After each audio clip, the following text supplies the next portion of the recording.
Il y a des choses dans votre vie que vous savez pertinemment devoir transformer, des évidences qui dorment en vous depuis des mois, voire des années. Vous le savez au plus profond de vos cellules. Vous l'avez su pendant longtemps, peut-être même depuis que cette situation spécifique a commencé à se durcir, à perdre sa fluidité originelle pour devenir une structure rigide. Cette habitude qui vous coûte désormais bien plus qu'elle ne vous apporte, cette façon d'être ou de réagir dans une relation qui ne correspond plus du tout à la personne que vous êtes devenue. Et pourtant, malgré cette clarté mentale, vous n'avez pas encore bougé. Ce n'est pas par paresse, ni par un manque de courage ou de la lâcheté. C'est le résultat de quelque chose de bien plus complexe, une force d'inertie ancrée dans la psyché humaine. Et voici le paradoxe que je veux explorer avec vous aujourd'hui. Ce n'est pas l'ignorance qui nous empêche de transformer nos vies, car nous voyons les murs de notre prison. C'est le confort hypnotique de ce que l'on connaît, même quand ce que l'on connaît nous étouffe et nous prive d'oxygène. Aujourd'hui, le Soleil en Taureau entre en carré, avec Pluton en Verseau, créant une onde de choc invisible. Et en arrière-plan silencieux, Uranus attend au tout dernier degré du Taureau, à la veille d'un basculement majeur. Ce ciel ne pose pas de questions douces pour flatter votre ego. Il pose la question radicale. Qu'est-ce que vous protégez encore avec tant d'acharnement? Au prix de votre propre transformation et de votre liberté. Laissez-moi vous situer dans le courant de cette période, car rien de ce que vous ressentez aujourd'hui n'est isolé. Cette semaine a été d'une richesse et d'une densité rares, préparant le terrain pour ce moment de vérité. Lundi, nous avons ressenti la tension entre l'impulsion de feu du Bélier et l'ancrage nécessaire du Taureau, nous invitant à la maîtrise de la parole comme acte conscient. Mercredi, la légèreté des Gémeaux est venue nous offrir un souffle, nous permettant de traiter les informations et de communiquer avec plus de fluidité. Jeudi, nous avons goûté à la grâce de Vénus-Uranus et à la chaleur protectrice de la Lune Jupiter en Cancer, nous rappelant l'importance du soin et de l'intimité. Hier encore, Vénus en Gémeaux et le premier quartier en Lion lançaient une invitation vibrante à briller, à se montrer, à laisser sortir enfin ceux qui cherchent désespérément à exister. Et maintenant, nous voici samedi, le dernier jour de la semaine. Le ciel choisit précisément ce moment où l'activité extérieure ralentit pour poser quelque chose de plus lourd, de plus dense. Ce n'est pas un accident de parcours, c'est souvent en fin de cycle, quand la garde baisse, quand l'agitation mentale s'apaise et que l'énergie se pose, que les vérités les plus résistantes, celles que nous avons réussi à ignorer dans le bruit du quotidien, remontent enfin à la surface. Aujourd'hui, Pluton ne se contente plus de murmurer, il vient frapper avec insistance à la porte de votre conscience solaire. Le carré, cet angle de 90 degrés entre deux planètes, est l'aspect astrologique de la friction nécessaire, celle qui produit la chaleur indispensable au changement. Ce n'est pas une tension destructrice gratuite, ni un conflit pour le simple plaisir de la discorde. C'est la friction qui révèle, qui met au jour ce qui était soigneusement caché dans les recoins de l'inconscient. Elle force la confrontation directe avec ce que nous préférions laisser dans l'ombre par commodité.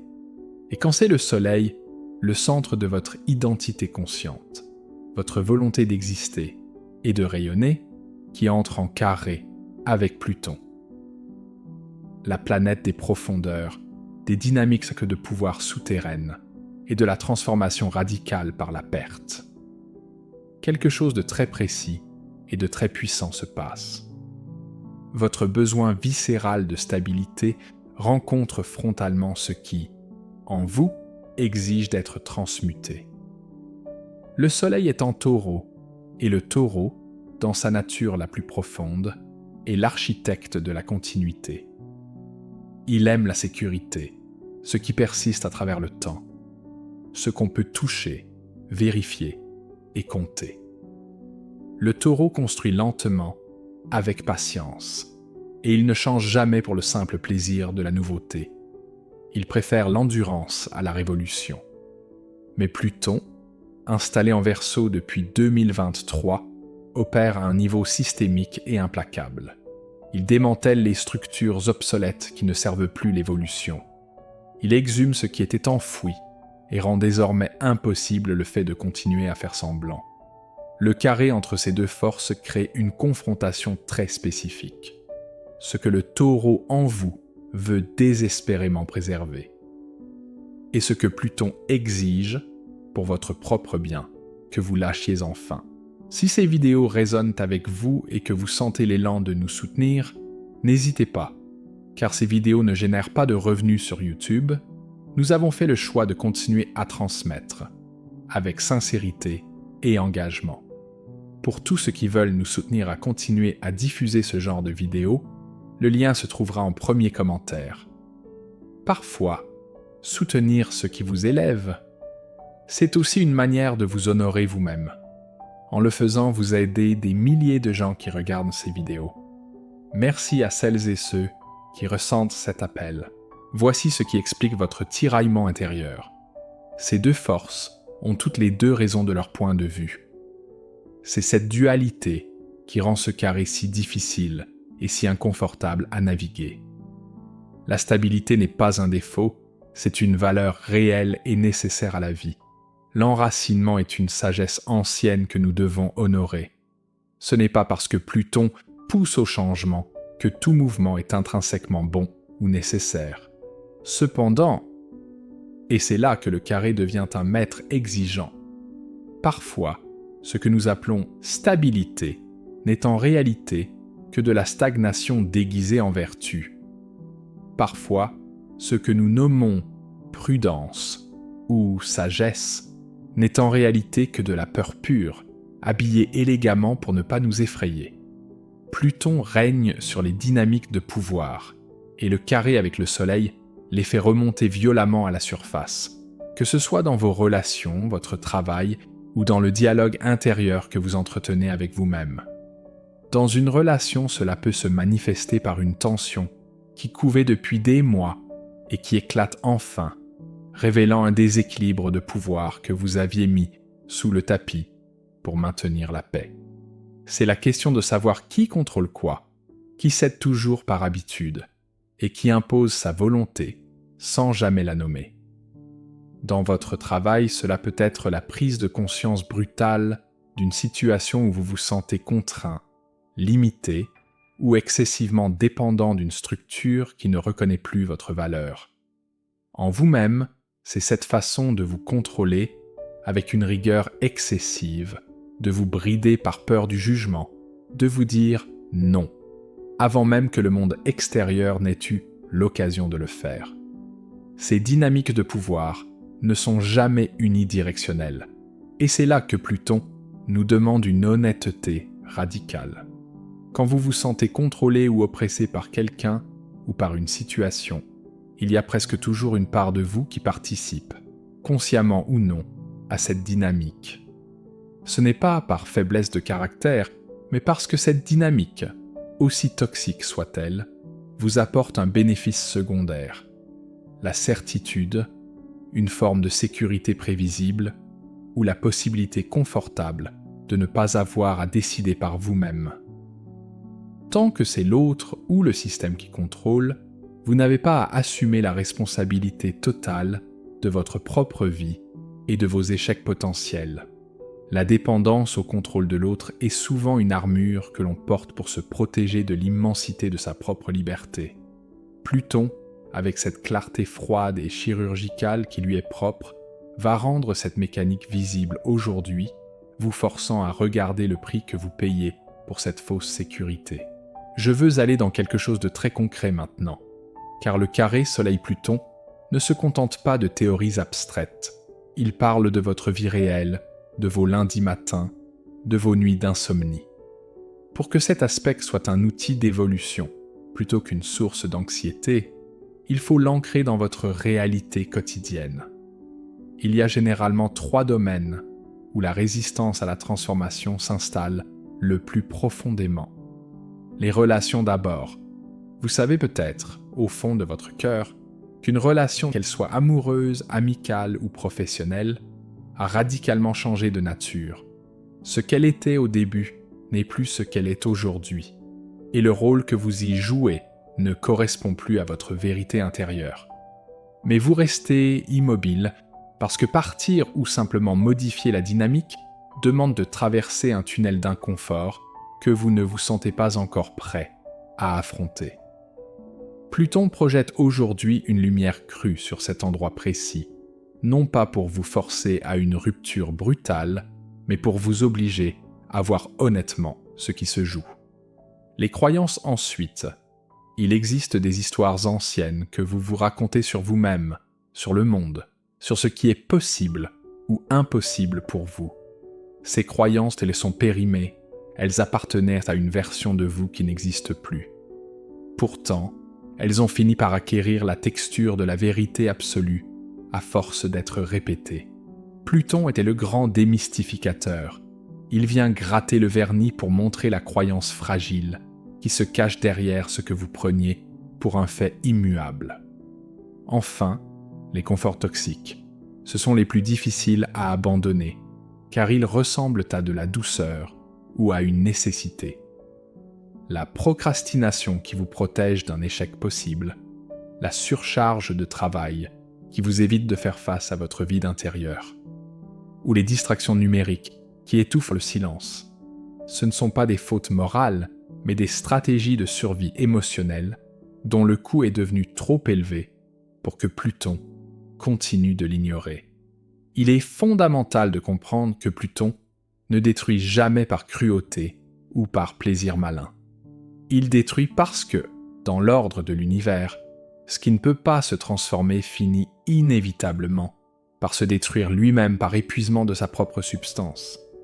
C'est une loi naturelle immuable. Les cellules qui refusent de se renouveler deviennent pathogènes. Les rivières dont le cours est entravé deviennent des marécages stagnants. Et les relations qui ne s'adaptent pas au changement des individus deviennent des prisons étouffantes. La transformation n'est pas l'ennemi de votre stabilité, elle en est la condition sine qua non.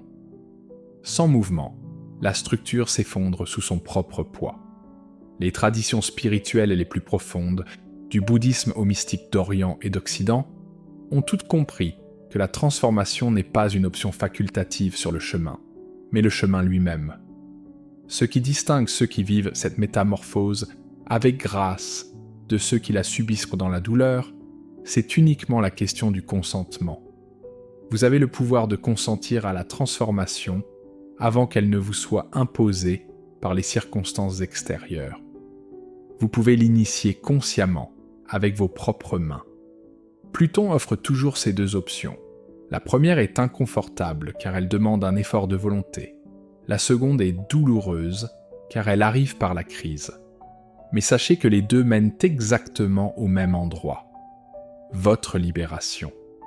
Et maintenant, observez ce qui se passe en arrière-plan. Uranus se trouve au tout dernier degré du Taureau, une position que les astrologues appellent le degré anarétique, chargé d'une tension électrique de fin de règne. Demain, Uranus entrera en Gémeaux pour la première fois depuis les années 40, marquant un tournant historique. Cette position crée une atmosphère de veille particulière, comme la pression qui monte juste avant que l'orage n'éclate. C'est la tension du dernier instant, celle que l'on ressent la veille d'un grand départ définitif. Vous n'êtes déjà plus tout à fait là où vous étiez, mais vous n'êtes pas encore arrivé à destination. Depuis 2018, pendant 7 longues années, Uranus a travaillé à secouer vos fondations en Taureau. Il a transformé votre rapport à la sécurité matérielle, à l'argent, à votre propre corps et aux ressources de la Terre. Il a introduit l'imprévisible là où vous vouliez de la certitude. Et demain, ce chapitre se ferme définitivement. Ce dernier degré aujourd'hui agit comme une loupe, intensifiant toutes les leçons non apprises de ces 7 dernières années.